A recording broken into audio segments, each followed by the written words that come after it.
அஸ்ஸலாமு அலைக்கும். இந்த வீடியோவில் சைத்தான் நுழையாத வீடு பற்றி பார்ப்போம். அதற்கு முன்பு இந்த வீடியோவை இப்ளீஸ் பார்க்க விடாமல் தடுப்பான். அதனால் அவனை எதிர்த்து அல்லாஹ் அக்பர் என்று கமெண்ட் செய்து லைக் செய்து சப்ஸ்கிரைப் செய்யவும். சூரத்துல் பகரா ஓதப்படும் வீடு.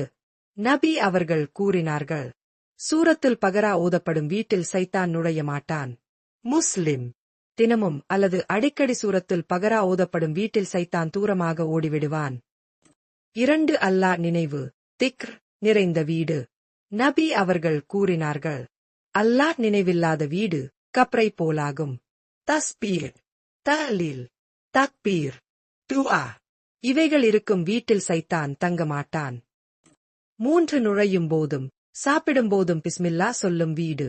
நபி கூறினார்கள், ஒருவர் வீட்டில் நுழையும் போதும் சாப்பிடும் போதும் பிஸ்மில்லா சொன்னால் சைத்தான் சொல்வான், இன்றைக்கு நமக்கு தங்கவும் இல்லை உணவும் இல்லை. பிஸ்மில்லாட் சைத்தானுக்கு பெரிய தடையாகும். 4. தொழுகை நிறைவேறும் வீடு. 5. நேர தொழுகை, சுன்னத் தொழுகை, நைல் தொழுகை. தொழுகை நடைபெறும் வீட்டில் சைத்தான் அமைதியாக இருக்க முடியாது. 5. அதான் சொல்லப்படும் வீடு. நபி கூறினார்கள், அதான் சொல்லப்படும்போது சைத்தான் ஓசை எழுப்பி ஓடிவிடுவான்.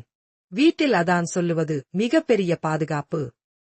6. பாவச் செயல்கள் இல்லாத வீடு.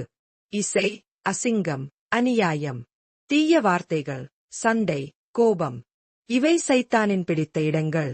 இவைகள் இல்லாத வீடு சைத்தானுக்கு பிடிக்காது. சுருக்கமாக, சைத்தான் நுழையாத வீடு என்றால் குர்ஆன் ஓதப்படும், அல்லாஹ் நினைவால் நிரம்பிய, பிஸ்மில்லாஹ் சொல்லப்படும், தொழுகை நடைபெறும், பாவங்களிலிருந்து பாதுகாக்கப்படும் வீடு.